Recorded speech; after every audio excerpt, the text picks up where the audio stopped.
ప్రతాపుడి యొక్క అశ్వాన్ని గురించి తెలుసుకోలేనటువంటి పరిస్థితుల్లో నేడు ఉండడం చాలా దుస్థితి అని హిందూ సమ్మేళనాలని నిర్వహించుకొని ఎలా భారతీయాన్ని సాధించుకున్నాం. నాటి స్వాతంత్ర సమర శత అనే పదానికి అప్పుడు అందరము కలిసి ఉన్నాం. వర్ణము లేదు, వర్గము లేదు, వివక్షత లేదు.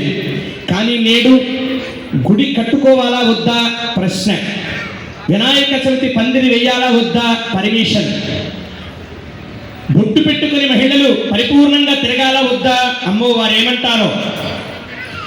ఈ దౌర్భల్యమైనటువంటి మానసిక స్థితి నుండి మేధో మథనం వైపు భారత భాగవత రామాయణాలని అధ్యయనం అలా ఉంచుదాం. ముందు భారతీయం కోసం మనం తపన పడినటువంటి యొక్క సంకల్పం ఏ విధంగా ఆవిర్భవించింది, ఈ విషయాలన్నింటినీ కూడా ముందు చూపుతూ ఆలోచించి వీర్ సావర్కర్జీ ఒక పదాన్ని వాడుతూ ఉంటారు.